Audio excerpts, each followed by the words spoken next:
Donc, bonjour à toutes et tous et merci d'être présents et présentes pour ce webinaire de présentation du référentiel de gestion forestière FSC pour la France métropolitaine. Je suis Guillaume Daranger, directeur technique de FSC France et c'est moi qui vais conduire cette présentation. Donc, ce webinaire est structuré globalement en trois parties, on va dire. Une première partie sur le système de certification FSC, un rappel rapide du fonctionnement du système et sur les points clés du référentiel pour la France métropolitaine. Et une seconde partie plus sur la mise en œuvre de ce référentiel en France, son déploiement et un état des lieux de la certification à l'heure actuelle. Et enfin, en troisième partie, une séance de questions-réponses. Donc, je vous le rappelle, posez vos questions dans le chat au fur et à mesure. Mes collègues qui m'accompagnent aujourd'hui, Magali Rossi, Alexandra Hernandez, Mathilde Verker, pourront y répondre et nous en prendrons également pour la session finale. Tout d'abord, donc, un point sur la certification FSC et les points clés du référentiel. Donc, la certification FSC a été créée il y a plus de 30 ans par trois grands groupes d'acteurs, des forestiers et des entreprises du secteur de la filière bois, des acteurs économiques, des acteurs environnementaux, ONG internationales, acteurs ONG nationales et experts des différents sujets liés à l'environnement et les forêts, et des acteurs sociaux, à la fois des syndicats de la filière forêt-bois et des représentants d'usagers et de peuples autochtones. Donc, ces grands types d'acteurs se sont organisés donc, en trois chambres qui composent la gouvernance de FSC. Et la particularité de cette gouvernance, c'est que chaque chambre a le même poids dans la prise de décision. Ceci afin de mener à bien la mission de FSC, qui est de promouvoir une gestion des forêts qui soit à l'équilibre entre écologiquement appropriée, socialement bénéfique et économiquement viable. Donc c'est vraiment cette gouvernance, j'insiste sur ce point, qui caractérise le système FSC et dont découle son système de fonctionnement. Vous avez un certain nombre de chiffres à l'écran que je ne détaille pas sur les surfaces, les membres et les entreprises certifiées dans le monde et en France. Ce système de certification FSC, un système classique, on va dire, de certification, part vraiment de la certification de gestion forestière, donc des propriétaires et gestionnaires de forêt, avec des règles qui sont propres à ces acteurs, pour ensuite avoir des règles de certification de chaîne de contrôle, de traçabilité, tout au long des différentes étapes de la chaîne de transformation et de négoce des différentes filières utilisatrices de bois, papier, carton, tous produits dérivés du bois. Pour enfin arriver aux marques et distributeurs qui vont nous vendre, à nos consommateurs, des produits finis avec un label FSC. Donc pour chaque étape de cette chaîne de production et de distribution, nous avons des règles adaptées, des règles de gestion forestière, des règles de traçabilité et des règles d'utilisation de la marque.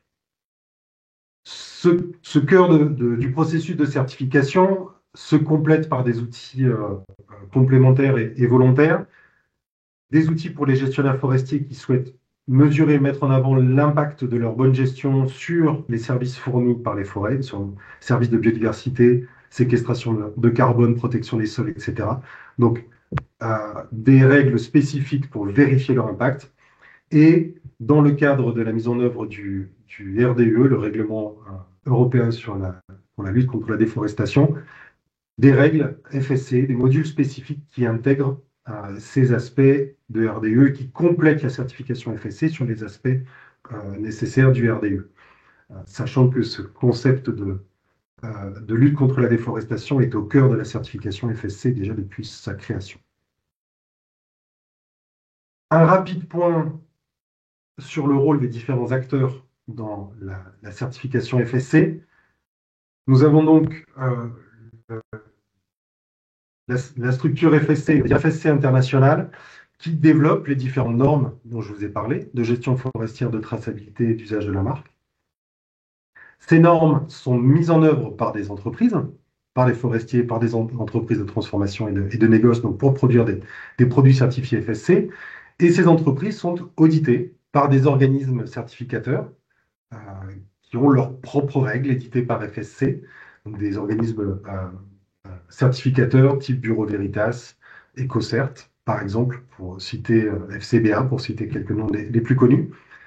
Et ces organismes certificateurs sont eux-mêmes contrôlés par un organisme d'accréditation internationale, ASI, euh, qui va vérifier la qualification des auditeurs et qui va vérifier la bonification des règles FSC par les organismes certificateurs. Donc, un niveau de contrôle à 2 étages. FSC France et les autres bureaux nationaux, notre rôle, c'est principalement d'informer sur la certification FSC, d'appuyer le développement de la certification sur notre territoire, tant en forêt que dans les filières. Et nous avons également un rôle important d'adapter les normes de gestion forestière à chaque contexte national. Parce qu'effectivement, le système FSC se base sur un cadre international de 10 grands principes de gestion forestière responsable qui couvrent des aspects vraiment à 360 degrés de la gestion forestière et du métier de forestier, euh, passant par le respect des lois, des aspects qui sont vraiment des aspects de planification sylvicole et de choix des itinéraires sylvicoles, de mise en œuvre de l'exploitation et de la gestion, mais d'autres aspects qui sont aussi liés à des thématiques euh, environnementales, comme l'identification des valeurs et l'atténuation des impacts environnementaux de la gestion, et des aspects qui sont plutôt des aspects sociaux, du droit du travail, de la protection des travailleurs forestiers, des droits des peuples autochtones, quand il y en a, et des droits des usagers, et plus largement ce qu'on va appeler des communautés locales. Euh, donc, cet ensemble de principes, euh, qui sont vraiment des thématiques un peu universelles qui sous-tendent une gestion forestière responsable, sont sous-divisés en critères, 70 critères en tout, sont donc des sous-thématiques, et ce cadre international est voté par nos membres internationaux et est valable dans tous les pays du monde. Ce cadre, par contre, va devoir s'adapter aux contextes locaux, aux contexte réglementaire, au contexte culturel, au contexte écologique des écosystèmes forestiers d'un pays. Et donc, ça va être le travail des bureaux nationaux, donc de piloter cette adaptation. Et c'est donc le processus dont je vais vous parler à l'heure actuelle. Pour la petite note, sur le territoire métropolitain, de France métropolitaine, nous appliquons 9 des 10 principes, puisqu'il n'y a pas de peuple autochtone sur le territoire métropolitain. Mais c'est un principe qui, par exemple, va s'appliquer dans d'autres territoires comme en Guyane ou en Nouvelle-Calédonie. Pour adapter donc ce cadre dans un référentiel français, nous avons formé un groupe de travail qui, selon la gouvernance de FSC, est conformé des 3 groupes d'acteurs, des 3 chambres économiques, environnementales et sociales, avec un poids égal dans la prise de décision. Et donc ce groupe, constitué donc représenté par toutes les structures que vous voyez à l'écran et qui ont sollicité la participation à ce groupe de travail, s'est réuni. Donc ce groupe s'est réuni pendant 2 ans, plus de 2 ans, sous le pilotage de FSC France, pour discuter des règles de l'adaptation des règles FSC internationales pour la France métropolitaine. Nous disposions déjà d'un cadre adapté. Il y avait déjà une première version de ces discussions qui avait donné lieu à un référentiel adapté publié et entré en vigueur en 2017. Mais durant ces 3 dernières années, nous avons travaillé à la révision et l'adaptation, l'évolution en fait, de ces règles sur un certain nombre de sujets. Les sujets qui ont été abordés, notamment lors de cette révision, les principaux sujets avaient été définis par le conseil d'administration de FSC France après consultation des parties prenantes, des acteurs certifiés, des organismes certificateurs, après tout un travail de retour d'expérience sur la mise en œuvre de la première version du référentiel. Et donc cette révision a été focalisée sur l'adaptation des peuplements et des pratiques sylvicoles au changement climatique, l'encadrement des pratiques sylvicoles intensives et l'adaptation de la gestion à la diversité des forêts françaises et notamment aux petites propriétés. Se sont rajoutés, greffés d'autres sujets autour de ce premier périmètre de révision, avec les retours des parties prenantes qui ont été pris en compte, notamment en intégrant des aspects sur la biodiversité et sur le droit, le respect du droit du travail et la sécurité des travailleurs en forêt. Donc, je le répète, mais je pense que c'est vraiment important de le noter. Ce référentiel et les points clés que je vais vous présenter est vraiment issu d'une discussion, d'une négociation, d'un dialogue, d'une recherche de consensus entre les acteurs de ces trois champs.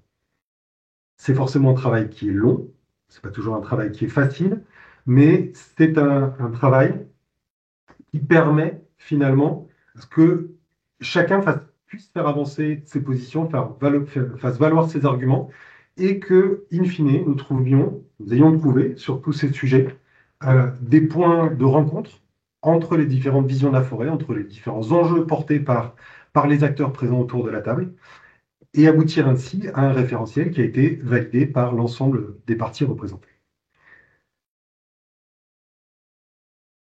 Au-delà de ce groupe de travail équilibré, nous avons voulu ce processus de révision le plus ouvert et transparent possible. Nous avions mis en place une phase de concertation préalable avec des webinaires organisés lors de la période Covid, et voilà, des webinaires avec des acteurs régionaux, donc dans différentes régions, pour également capter les sensibilités des différents territoires français. Nous avons organisé des consultations publiques, nous avons fait une synthèse scientifique aussi, des scientifiques et techniques sur les différents sujets que nous allions aborder, interroger des acteurs scientifiques et des experts techniques, comme on va dire nourriture intellectuelle pour le groupe de travail. Nous avons réalisé 2 consultations publiques avec plus de 250 contributions prises en compte lors de ces consultations. Vous voyez à l'écran la répartition des répondants, ces 2 phases de consultation publique en fonction du type d'acteur identifié.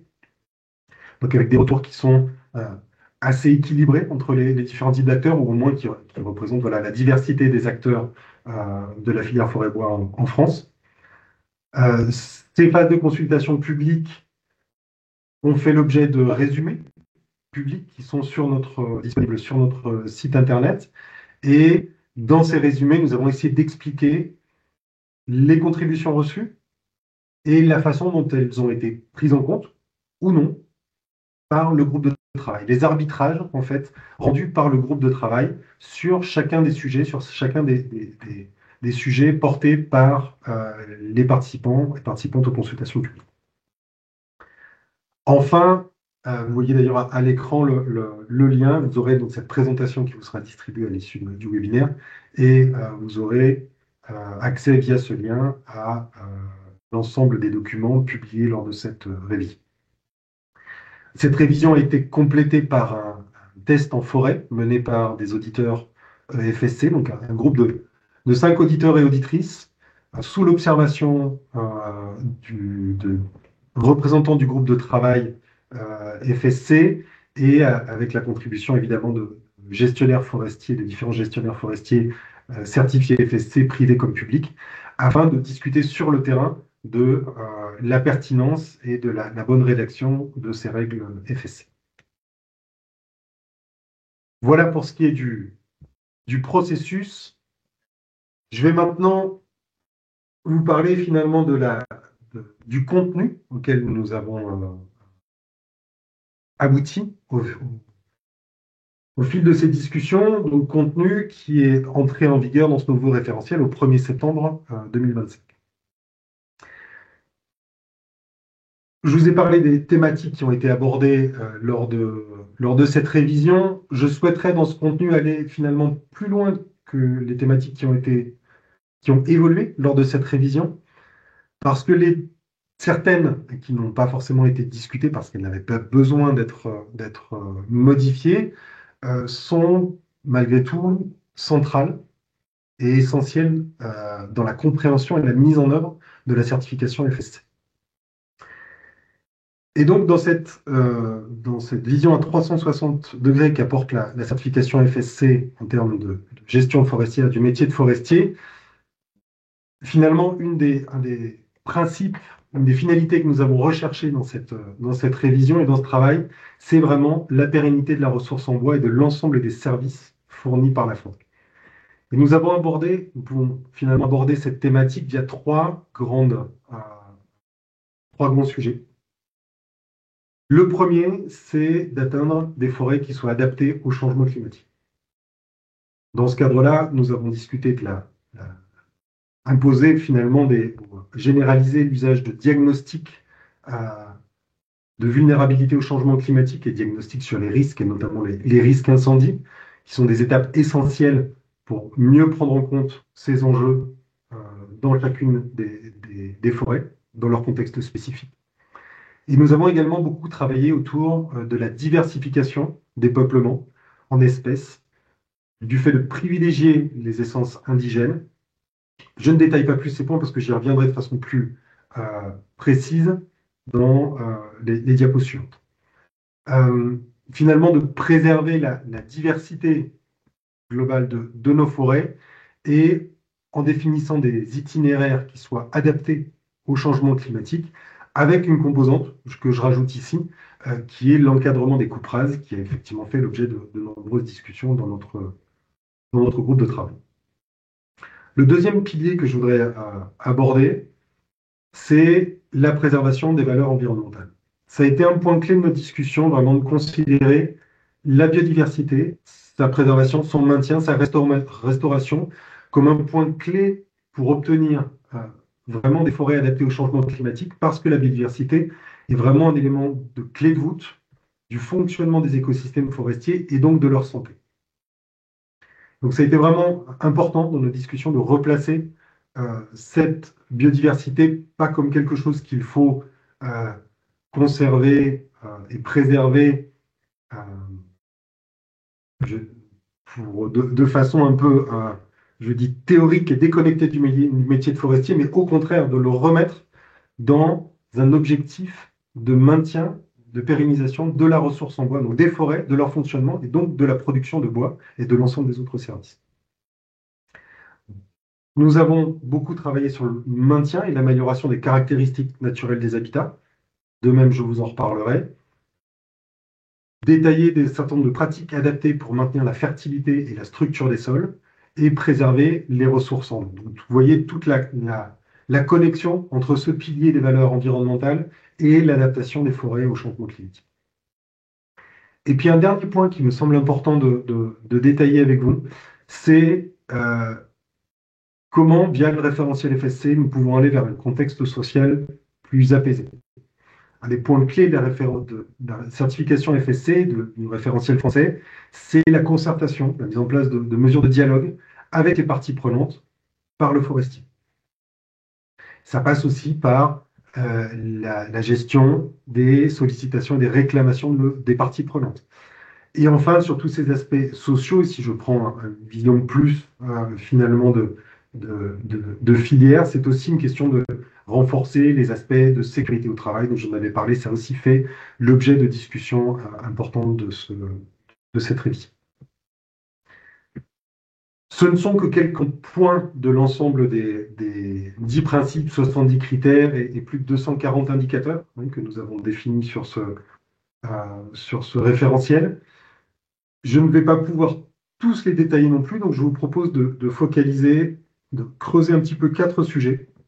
La question de la diversification des essences, la question des coupes rases, le maintien et l'amélioration des caractéristiques naturelles des habitats et la thématique de concertation avec les parties prenantes. Évidemment, tous les autres sujets, n'hésitez pas à me poser des questions pour la session finale de questions-réponses. Mais c'est vraiment ces 4 sujets que je voudrais détailler avec vous à continuation. Le premier point, donc, sur la recherche de peuplement diversifié et privilégiant des essences indigènes. Les retours, donc la synthèse scientifique et d'expertise technique que nous avions réalisée comme point de départ de la révision de ce référentiel nous indiquait assez clairement que un des facteurs clés de l'adaptation des peuplements et des forêts donc au changement climatique, c'est leur diversité, qui leur donne plus de chances de s'adapter au changement des conditions, à des différents stress que peuvent générer donc ces changements.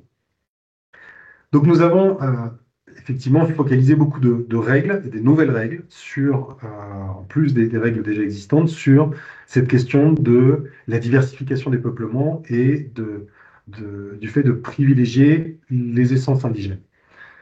Avec une évolution importante de cette notion d'essence indigène, puisqu'il est absolument clé également, et ça l'a bien montré, la science le montre bien, qu'il faut accompagner la migration des essences pour rendre compte de l'évolution du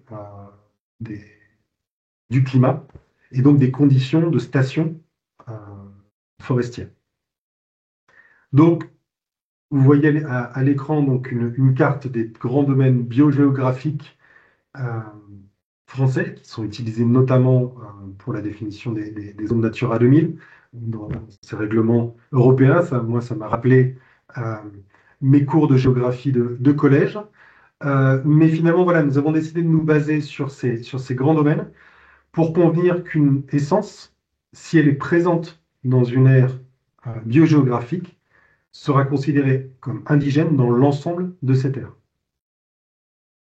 Donc c'était des discussions pour permettre effectivement une flexibilité sur l'évolution des peuplements et l'évolution des forêts françaises pour mieux les adapter au changement climatique. Nous avons également encadré donc, la plantation d'essences exotiques. Ces essences exotiques peuvent être complètement utiles à l'adaptation au changement climatique, mais elles présentent néanmoins un certain nombre de risques potentiels vis-à-vis de la biodiversité, vis-à-vis des risques incendies, par exemple. Donc il faut pouvoir évaluer les risques d'introduction de nouvelles essences, d'essences exotiques. Et il faut bien veiller à les mélanger, à effectuer des mélanges significatifs avec des essences indigènes. Donc là, nous avons mis les règles qu'en cas de plantation d'essences exotiques, il faut qu'il y ait au moins 2 essences indigènes présentes et que ces essences indigènes représentent au moins 25% de l'ensemble de la plantation, afin de préserver ce mélange d'essences. Et il faut que ce mélange d'essences soit que l'itinéraire sylvicole qui soit prévu puisse participer au maintien de ce mélange d'essences. Nous avons également identifié donc, la notion de réseau d'aire de conservation. J'y reviendrai dans une diapo suivante sur le maintien des caractéristiques naturelles. Mais un point important à noter ici, c'est que dans les zones qui sont le plus importantes pour la conservation et le maintien de la biodiversité, des éléments clés de biodiversité dans une forêt, nous avons choisi d'interdire la plantation d'essences exotiques. Nous avons également fait très attention à la notion d'essences exotiques envahissantes en interdisant la plantation d'essences à caractère envahissant. Malgré tout, en pouvant gérer l'existant, nous avons déjà des essences qui ont, dans certains cas, des caractères envahissants sur le territoire français. Donc, il faut pouvoir gérer l'existant, mais en limitant très fortement leur introduction, en interdisant leur introduction, sauf potentiellement dans le cas d'expérimentation avec protocole de suivi. Ça, c'était un point important d'expérimenter. Il faut pouvoir expérimenter dans cette période d'incertitude qui est liée au changement climatique. Comment vont réagir les peuplements, comment réagissent des peuplements mélangés. Nous avons déjà des informations scientifiques, mais il faut pouvoir continuer pour les forestiers à expérimenter. Et donc, nous avons prévu des règles spécifiques pour des expérimentations avec un protocole de suivi bien établi. Voilà pour les règles concernant, les principales règles, on va dire, concernant les peuplements diversifiés, les diversifications des peuplements. Deuxième point à présent sur les itinéraires sylvicoles et l'encadrement des coupes rases.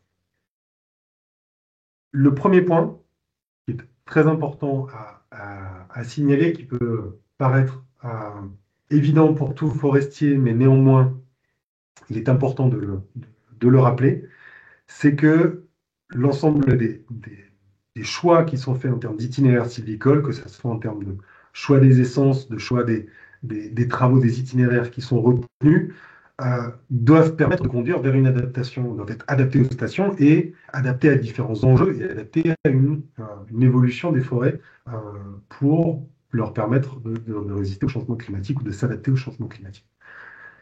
Et donc, adapter aux différents enjeux, ça veut aussi dire s'adapter aux enjeux des sols, s'adapter aux enjeux environnementaux, hein, les différents enjeux environnementaux de la forêt, s'adapter aux enjeux sociaux du territoire, d'où l'importance des diagnostics pour bien choisir ces itinéraires sylvicoles. Donc, nous avons beaucoup travaillé sur ces aspects, comme je vous l'ai dit, de diagnostic et pour déterminer quel était le meilleur itinéraire adapté aux enjeux. Nous n'imposons pas dans FSC un itinéraire particulier, par contre, nous essayons de les encadrer pour maximiser leurs bénéfices et réduire leurs effets négatifs. Et dans ce cadre-là, nous avons évidemment discuté de façon importante et passionnée aussi parfois de l'encadrement des coupes rases. Ce sujet fait de plus en plus fait sujet de plus en plus de discussions au sein de la filière avec les parties prenantes dans les différents territoires. C'est un sujet sur lequel, qui est, je ne dirais pas nouveau pour les forestiers, mais c'est une pratique qui était usuelle, qui évolue dans le métier de forestier, et les règles FSC visent aussi à accompagner cette évolution. Donc nous avons défini un certain nombre de règles, un certain nombre d'endroits où les coupes rases ne pouvaient pas avoir lieu. On en revient à cette question du réseau d'aire de conservation. Les endroits qui sont le plus importants pour la biodiversité et pour les enjeux environnementaux ne peuvent pas, les peuplements dans ces zones ne peuvent pas faire l'objet de coupes rases. Nous avons ensuite défini un cas général dans lequel les coupes rases sont autorisées, mais pour lequel nous avons diminué de façon significative la taille autorisée de ces coupes rases. Avec une surface maximale de 5 hectares en plaine et de 2 hectares en zone de forte pente au-delà de 32 de pente. Donc ça, on va dire que c'est le cas général. Ensuite, nous avons défini des règles qui permettent de gérer l'historique des peuplements. Vous le savez, les forêts qui sont récoltées aujourd'hui n'ont pas été plantées hier, elles ont été plantées il y a très longtemps, des décennies, et elles ont été gérées durant des décennies avec un certain itinéraire sylvicole. Nous devons prendre en compte cet historique, parce qu'il n'est pas possible, dans tous les cas, de opérer un virage à 360 degrés ou à 180 degrés même de gestion forestière, d'itinéraire sylvicole dans un certain nombre de peuplements. Il faut donc bien étudier les alternatives sylvicoles disponibles. Et s'il n'y en a pas, il faut pouvoir avoir un certain nombre de flexibilité, de surface de coupe rase, donc avec une possibilité d'étendre ces surfaces jusqu'à 10 hectares, mais dans des cas très cadrés, notamment en l'absence d'alternatives sylvicoles. Et avec des conditions supplémentaires pour les peuplements résineux, en acceptant une phase de récolte, donc de nouveau en l'absence d'alternatives sylvicoles, en acceptant une phase de récolte au-delà de 5 hectares avec un maximum de 10 hectares, mais à condition de planifier la reconstitution du peuplement de façon à respecter à l'avenir le seuil de 5 hectares. Donc vous voyez, nous avons défini des règles, nous avons défini des règles pour les différents cas, des règles qui sont adaptées aussi à ces différents cas. J'oublie de préciser un cas qui malheureusement est de plus en plus euh, présent dans le quotidien des forestiers de la filière. Ce sont les aléas exceptionnels, incendies, attaques massives de parasites, de scolytes, par exemple, tempêtes. Dans ces cas-là, évidemment, qui sont indépendants de la volonté et du pouvoir d'action des forestiers, les seuils n'ont pas lieu d'être, on va dire. Ces règles, que je résume ici en quelques mots, sont définies par de nombreux indicateurs très détaillés et par un certain nombre de définitions. Une définition de coupe rase, cela peut paraître évident à chacun, mais si nous ne définissons pas clairement ce que nous considérons être une coupe rase, nous ne pouvons pas contrôler l'application de nos règles sur le terrain. Les auditeurs ne le peuvent pas. Nous avons également défini des règles pour définir la notion d'un seul tenant, afin que deux coupes rases trop proches dans le temps ou dans l'espace euh, soient effectivement considérées comme une seule coupe rase, de par les impacts cumulatifs qu'elle génère. Et donc les règles de seuil s'appliquent bien à des coupes rases considérées d'un seul tenant. Nous avons défini précisément la notion d'état sanitaire critique et d'aléa exceptionnel afin d'encadrer les exceptions et les flexibilités qui sont données dans l'application de ces nouveaux critères. Ces règles ont été longuement discutées entre les trois chambres. Elles ont fait l'objet de nombreux allers-retours, de nombreux compromis de chacune des chambres pour arriver à ce point d'équilibre euh, de voilà, ce qui correspond à la meilleure gestion possible de cette question et cette thématique des coupes rases à l'instant T dans le contexte de la filière forestière française.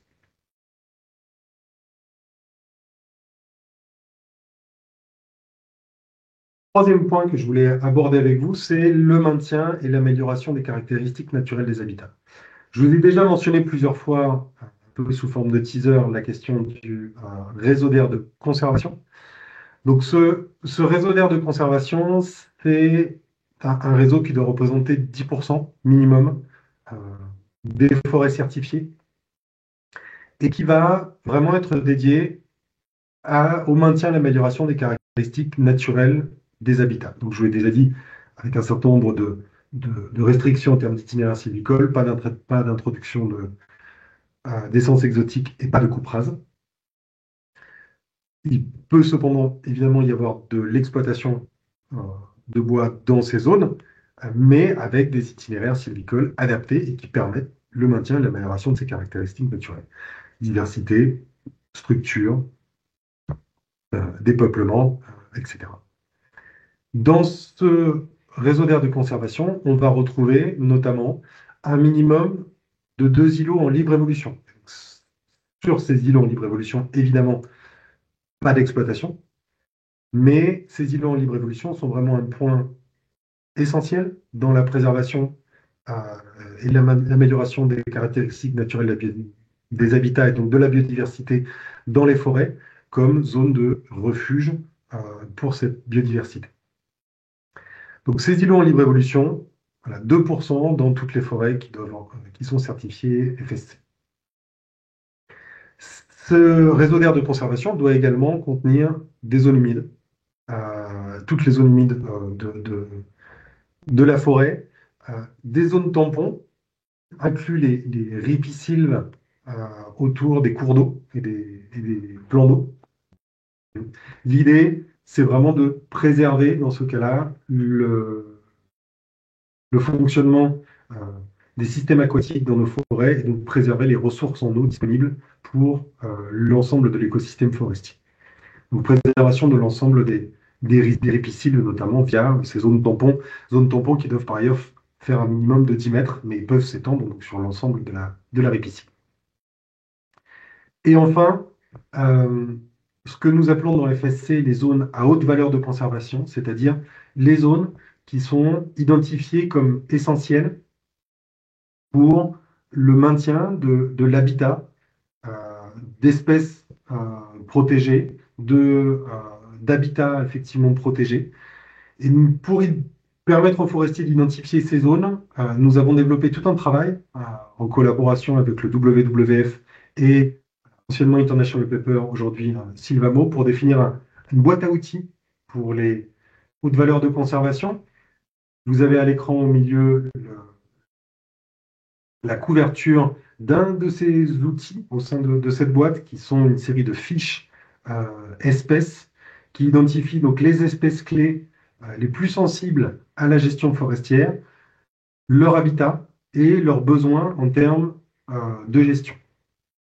Donc ces questions des hautes valeurs de conservation, c'est vraiment un aspect essentiel de la gestion et du cadre international de gestion forestière FSC. Il y a un principe qui lui est dédié. Dans l'ensemble, nous ne sommes pas que sur des hautes valeurs de conservation à titre de la biodiversité, mais il y a aussi d'autres aspects, on va dire, culturels, patrimoniaux, de services écosystémiques également critiques. Mais dans le cadre du réseau d'aire de conservation, on est bien évidemment plutôt sur des aspects liés aux espèces et aux habitats protégés. Donc je vous invite à aller également sur notre site, à consulter toutes les ressources qui sont à disposition. Cette boîte à outils est à disposition de l'ensemble des forestiers, et pas uniquement des forestiers et des parties prenantes d'ailleurs, mais pas seulement aux forestiers certifiés FSC. Elle a vraiment été conçue dans cette optique-là, et je vous invite donc à y jeter un œil et à l'utiliser. Outre la mise en place de ce réseau d'aire de conservation, donc sur un minimum de 10% des forêts, un autre point important, c'est la mise en place d'une trame de vieux bois. Donc pour permettre la connectivité des espaces en plus du réseau d'aire de conservation, le référentiel FSC pour la France demande la conservation de tous les bois morts, hors mortalité massive lors d'un aléa exceptionnel évidemment, mais également, outre les bois morts, sur pied ou au sol, le maintien de 5 arbres habitats vivants par hectare. Donc ça, c'était un aspect aussi également important de l'évolution de ce référentiel. Dans la première version de notre référentiel national, nous avions un objectif minimum de 2 arbres habitats par hectare. Maintenant, ce minimum est passé à 5 arbres habitats vivants par hectare. Donc, quand je précise vivant, c'est qu'évidemment, cela se compte en plus des arbres.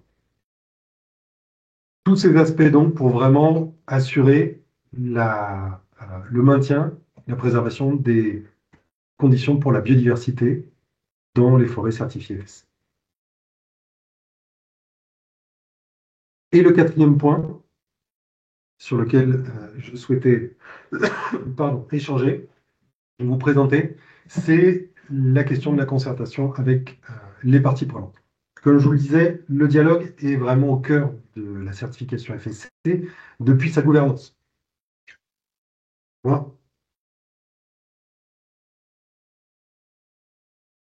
Et au-delà de la gouvernance FSC, c'est également donc un aspect qui est essentiel dans la mise en œuvre par les forestiers du référentiel FSC de gestion forestière. C'est une innovation dans beaucoup de cas, mais nous considérons que c'est vraiment une évolution nécessaire du métier de forestier. Je suis moi-même forestier de formation.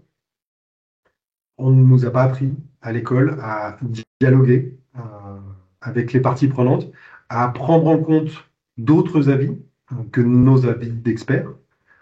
Et donc, c'est un nouvel apprentissage, c'est une nouvelle facette de notre métier que nous devons développer afin de accompagner aussi l'évolution du regard de la société sur nos pratiques.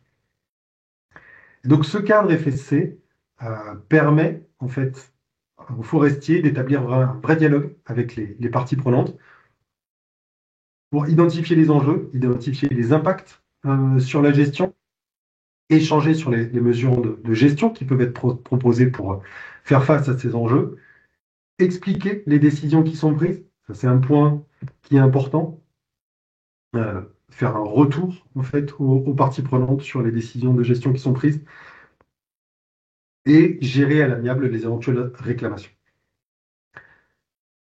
Dans tout ce cadre, il faut bien pointer le fait que le forestier, propriétaire ou gestionnaire, reste l'arbitre des décisions à prendre.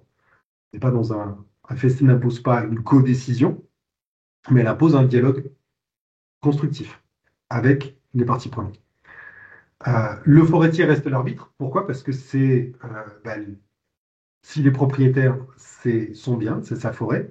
Il en est le premier responsable. S'il est gestionnaire, eh bien, la gestion lui a été confiée par le propriétaire. Il est responsable également à la fois vis-à-vis du propriétaire et vis-à-vis de FSC, du respect de l'ensemble des règles FSC lors de sa certification.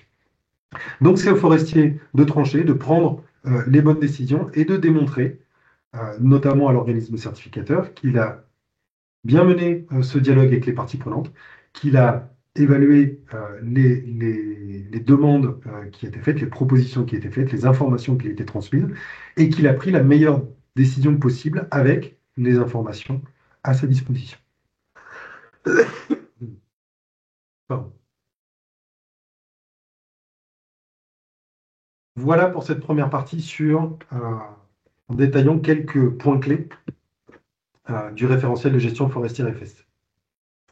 Je voudrais maintenant vous parler de sa mise en œuvre et faire un petit état des lieux sur son déploiement en France métropolitaine. Et je vois que l'heure tourne, je vais essayer d'accélérer un petit peu pour laisser plus de temps à des questions. Le premier point qui est important de prendre en considération pour comprendre le déploiement de la certification d'FSC, c'est que celui-ci se fait principalement via une certification de groupe.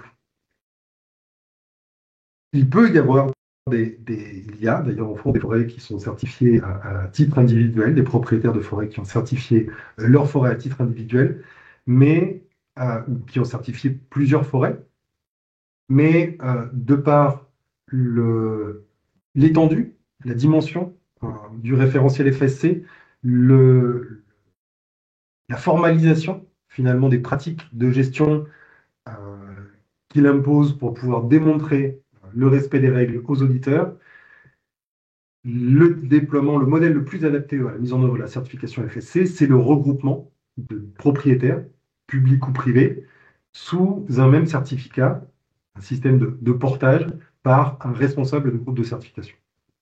Donc, vous voyez sur un petit graphique à droite, les 3/4 des certifiés FSC en France le sont via cette modalité de groupe.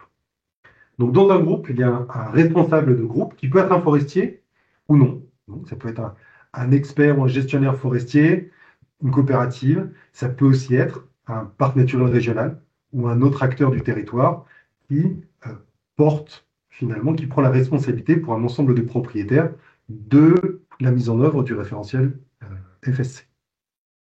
Ce groupe donc comporte des membres qui sont différents propriétaires, privés et ou publics, donc de collectivités. Et ce groupe va définir, donc les membres et le responsable du groupe en concertation vont définir un partage de responsabilités qui est responsable de quelle partie de la mise en œuvre du référentiel FSC. Cela peut dépendre de la volonté des propriétaires, de leur implication dans leur gestion, du niveau de responsabilité qu'ils souhaitent maintenir sur la gestion de leur propriété ou s'ils délèguent finalement l'ensemble de la gestion de leur propriété à un forestier, par exemple un expert ou une coopérative. Ce partage de responsabilité est extrêmement flexible et peut être propre à chaque groupe, ce qui fait que on a donc un modèle qui s'adapte extrêmement bien à toute la diversité possible de projets, des projets d'entreprise, des projets de territoire, des projets de groupement forestier, quel que soit le type de projet qui peut émerger autour de la gestion forestière, il peut trouver en fait une accroche dans ce modèle de certification de groupe. Et je vous en montrerai une diversité tout à l'heure. Des points clés à avoir en tête sur ce modèle de gestion de groupe. avant d'entrer un propriétaire nouveau propriétaire, membre de groupe, le gestionnaire de groupe s'assure absolument d'une mise à niveau euh, par rapport au référentiel FSC. Il vérifie que la propriété, avant d'entrer dans le groupe, est bien à niveau avec les exigences du référentiel FSC, éventuellement l'accompagne dans cette mise à niveau. Et puis, il y a aussi des audits internes par le responsable de groupe vis-à-vis des membres du groupe et des audits externes annuels par un organisme certificateur qui sont organisés. Les bénéfices de cette certification de groupe, c'est évidemment une accessibilité. Ça facilite l'accès à la certification FSC pour les forêts de toute taille. Ça permet de mutualiser les coûts de mise en œuvre et les coûts d'audit entre différents propriétaires, de créer une dynamique commune. Nous savons à quel point les démarches collectives en termes de gestion forestière sont importantes dans le contexte de morcellement de la propriété forestière française. Donc c'est vraiment un outil au service de ces démarches collectives. Et ça permet aussi, via l'échange entre le propriétaire, les différents propriétaires membres du groupe et le gestionnaire de groupe, d'avoir une montée en compétences en fait en termes de communication et de formation sur les différents sujets qui sont abordés par le référentiel FSC. Un point sur les audits. Donc un audit FSC, je vous dis, donc c'est un organisme certificateur externe choisi par le certifié euh, qui va mener des audits. D'abord une phase de pré-audit sans décision de certification, mais pour un premier échange avec le gestionnaire, le groupe candidat à la certification, qui permet d'identifier des points de mise à niveau qui sont nécessaires, et ensuite un audit initial qui va permettre de vérifier l'ensemble des indicateurs du référentiel et qui s'assure que donc les bois qui vont ensuite être mis en vente vont bien être conformes à l'ensemble du référentiel FSC. Donc ça, c'est important. Dans le système FSC, c'est un audit préalable à l'obtention de la certification et préalable à la vente de bois certifiés. C'est vraiment un des points clés de notre système de certification. Il y a ensuite un audit annuel qui va permettre d'évaluer la sélection d'indicateurs du référentiel. Et tous les 5 ans, on va pouvoir rebalayer l'ensemble. Donc sur 5 ans, donc un audit de suivi annuel qui va permettre sur 5 ans de balayer l'ensemble des exigences du référentiel. Et lors d'un audit de renouvellement, on a de nouveau l'ensemble des exigences qui sont revues durant l'audit. Évidemment, la qualité et les compétences des auditeurs des différents organismes de certification est clé pour une évaluation homogène des pratiques des gestionnaires forestiers, de la conformité de ces pratiques vis-à-vis du référentiel FSC. Et c'est pourquoi FSC France organise régulièrement des formations et des sessions de retour d'expérience pour permettre finalement d'étalonner les expériences et les évaluations lors des audits des différents auditeurs et auditrices qui opèrent sur le territoire français. Voilà sur le déploiement. À l'heure actuelle, voilà un panorama, donc quelques diapos pour vous présenter le panorama de la certification forestière FSC en France. Donc je vous l'avais dit au début, on est à 125 000 hectares de forêts certifiées. Vous avez une carte donc avec les forêts qui sont identifiées. Sur cette carte, vous voyez une concentration sur la région Nouvelle-Aquitaine et Centre-Val de Loire avec plus de 50% des surfaces et sur certains départements en particulier, comme la Dordogne et l'Indre. Je reviendrai sur cette dynamique et les raisons de cette dynamique plus en avant, mais je voulais vous montrer là la diversité des structures qui sont certifiées FSC à l'heure actuelle.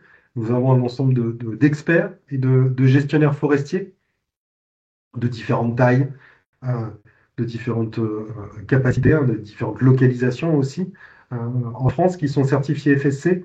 Nous avons des coopératives forestières dont une partie du portefeuille est certifiée FSC, un certain nombre d'acteurs privés, les filiales d'approvisionnement d'industrie bois par exemple, des forêts publiques, domaniales et de collectivités, et des groupes mixtes qui regroupent à la fois des forêts publiques et des forêts privées.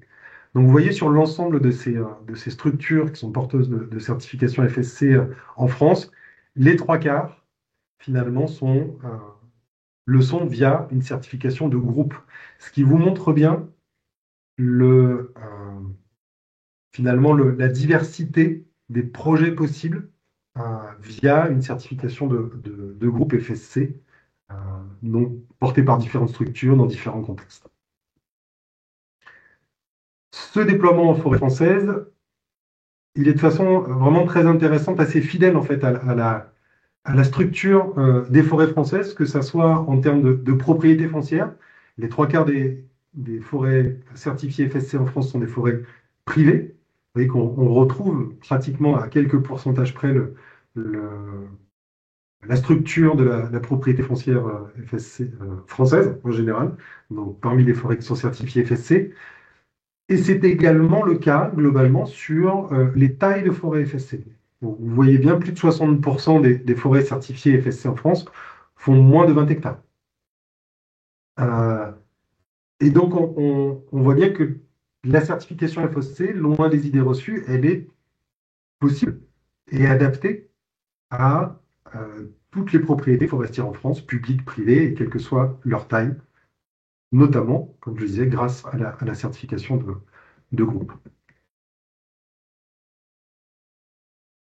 En termes de dynamique, vous voyez ici la progression des surfaces certifiées FSC en France depuis la création de FSC France en 2007. En 2017, il y avait la première version du référentiel de gestion forestière FSC adapté. Premier travail une première version avec un groupe de travail français. Et donc en 2025 est publiée cette nouvelle version. Donc vous voyez cette dynamique qui est enclenchée. Les surfaces sont encore faibles au regard de la surface forestière française, évidemment, hein, moins de 1% de la forêt française, mais avec de très belles perspectives de croissance, que ce soit en forêt privée ou en forêt publique. Je pourrais citer ici, pour un exemple de cette dynamique,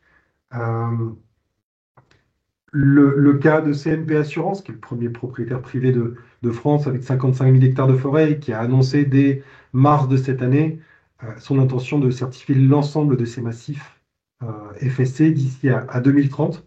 Donc si on projetait cette courbe à 2030, on la verrait probablement entre les engagements pris par CNP, les dynamiques que l'on observe avec d'autres acteurs, que ce soit des propriétaires institutionnels, que ce soit d'autres propriétaires privés ou dans les forêts publiques, on verrait certainement un doublement de cette courbe à 2030.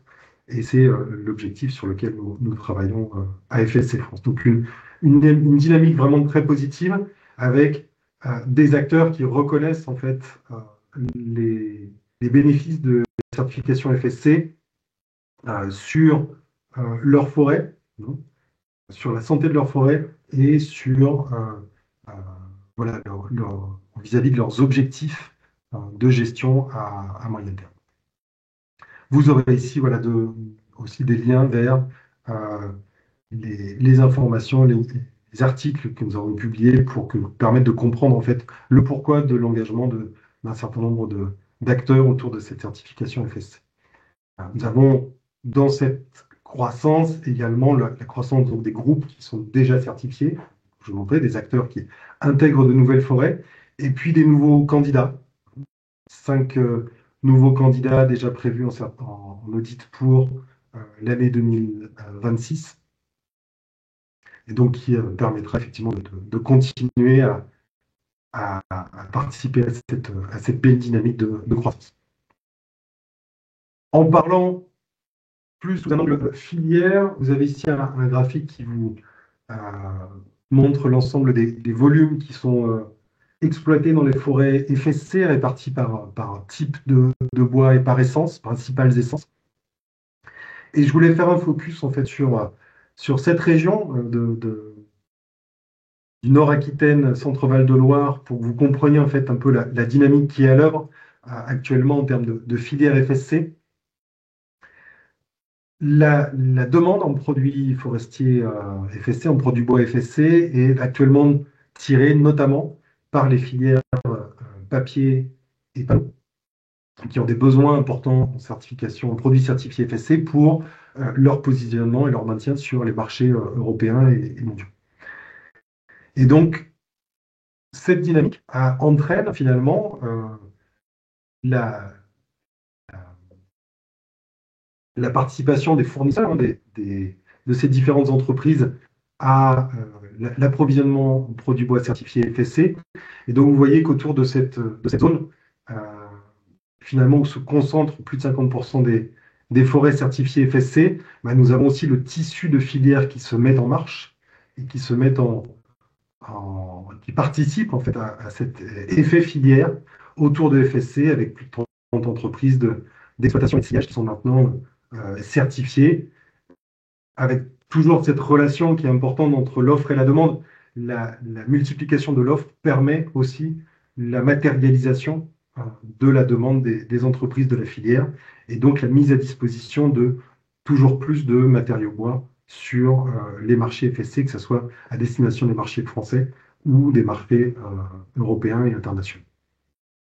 Donc ça montre bien l'effet positif qu'a l'engagement des forestiers finalement dans le déclenchement des dynamiques de filière et les synergies qui se forment avec la demande de ces mêmes filières quand elles peuvent se matérialiser.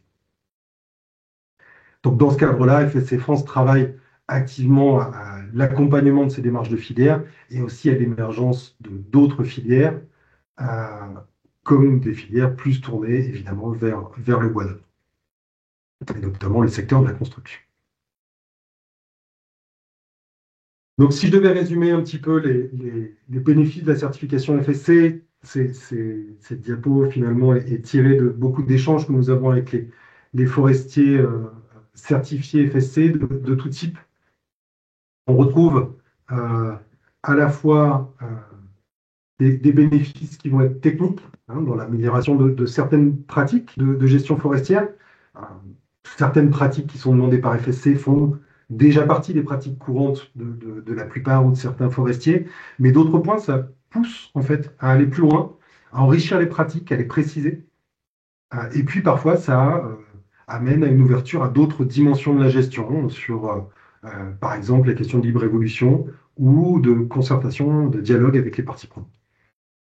Cette partie de dialogue social, comme je le disais, c'est vraiment, je pense, à la fois une évolution technique, mais vraiment un avantage, un bénéfice clair qu'apporte la certification FSC aux forestiers pour naviguer le contexte actuel d'attention de la société sur les pratiques de gestion forestière, pour faire évoluer, comme je disais, notre métier de forestier, je m'inclus dans cette évolution, et pour encore améliorer l'ancrage territorial déjà existant des forestiers, mais via ce dialogue avec d'autres parties prenantes que celles avec lesquelles nous sommes habitués de dialoguer.